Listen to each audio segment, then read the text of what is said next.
Our second royal visitor, His Imperial Majesty Haile Selassie, Emperor of Ethiopia, Rastafari, Lion of Judah, and King of Kings. Trinidad and Tobago is honored to receive this distinguished personage.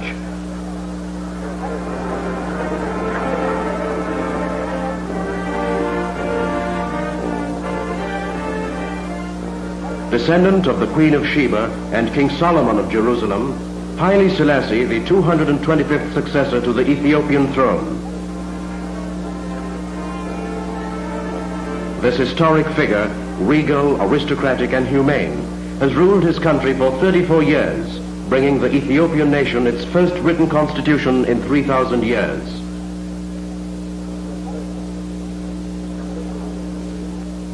Our government and people welcomed him humbly but proudly.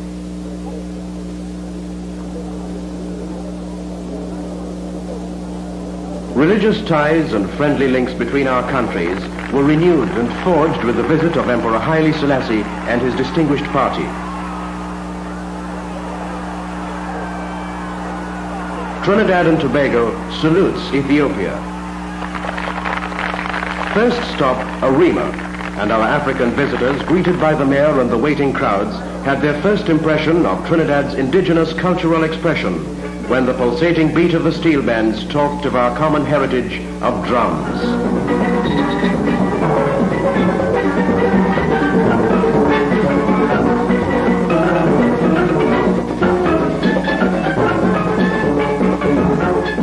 To the Lion of Judah, our drums declared their welcome across the country, which waited eagerly to pay homage.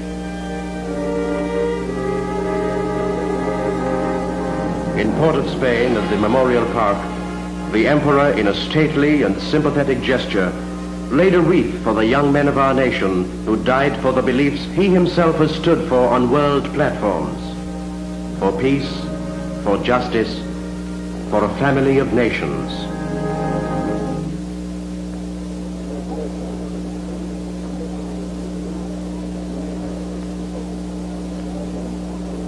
In these critical times, the words of this world figure of peace assume great significance. In his native tongue, Amharic, His Imperial Majesty speaks to our Parliament and nation.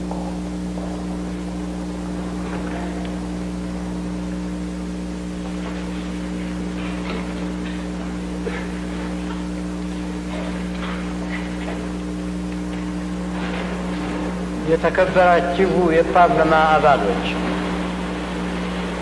በዚህ ትላቅ ስብሰባ ላይ ተገኝተን የኢትዮጵያን ሕዝብ መልካም ምኞት እንገልጽላችሁ እጅግ ደስ ይለናል።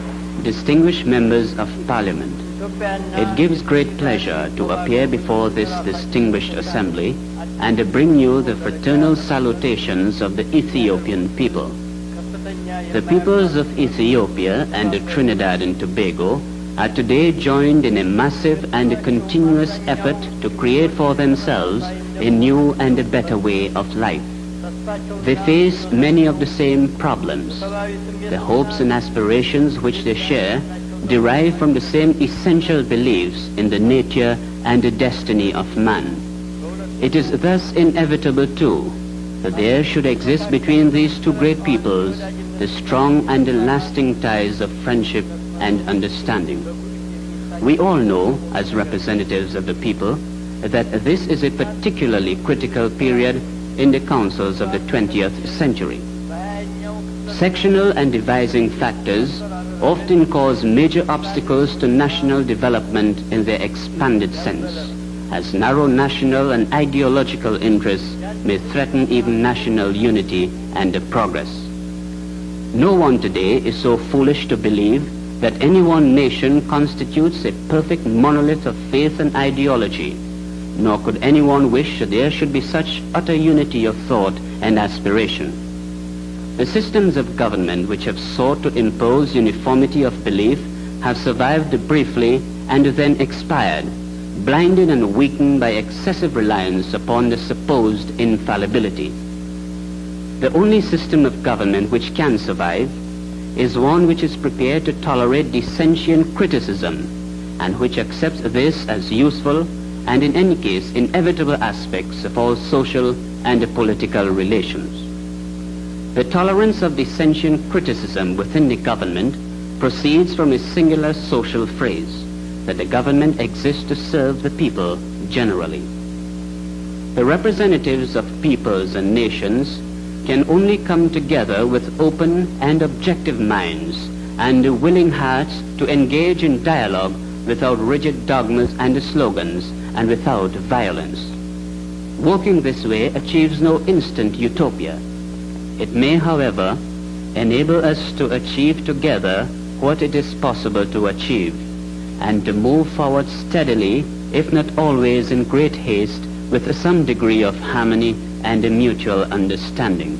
Domestically, we can build strong and happy and resourceful societies. Internationally, we can force the end of oppression of man by man and nation by nation. We can bring about peace, security, and mutual trust which will open the way to the greater human achievement for which the needs of mankind now cry out. Distinguished members of Parliament, permit me to take this opportunity to express my heartfelt gratitude for the reception that was accorded me by the people of Trinidad and by the government and Tobago, which we are going to include in our visit. I hope will serve as an example for strengthening relations among nations that are dedicated to the same essential voice. Thank you.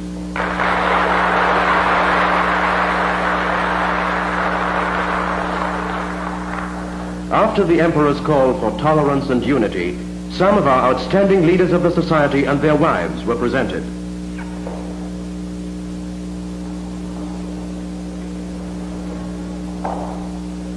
The Prime Minister, Dr. Eric Williams.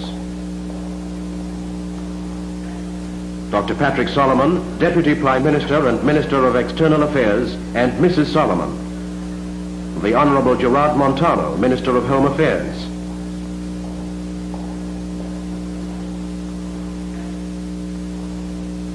The Honorable Lionel Robinson, Minister of Agriculture. The Honorable Robert Wallace, Minister of Labor, and Mrs. Wallace. The Honorable Saeed Mohammed, Minister of Works.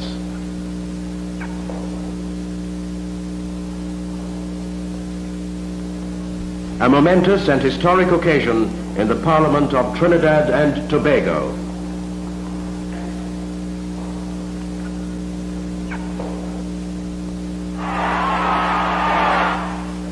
At the Port of Spain Town Hall, the Emperor was hailed as friend as he met the councillors and leaders, and the people again gave him a stirring welcome. Our royal visitor viewed an exhibition of our agricultural and industrial products, the produce of our land proudly displayed to His Imperial Majesty and royal party.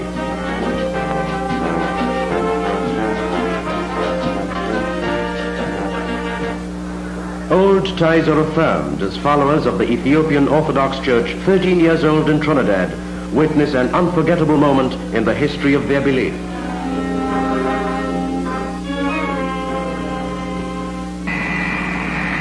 And so to Tobago.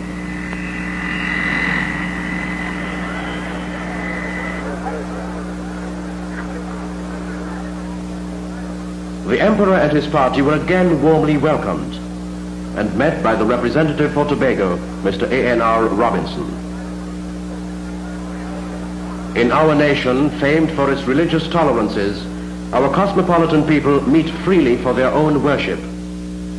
His Majesty graced with his august presence the biggest event in Tobago, the Mass conducted in that island's Ethiopian Orthodox Church.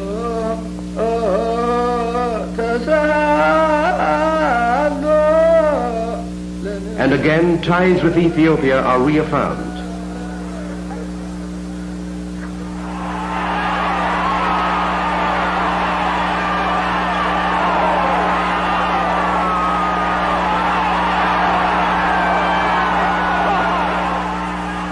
At beautiful Skinner Park in burgeoning San Fernando, Trinidad's largest town in the oil belt, a tumultuous welcome was given through our varied cultural roots.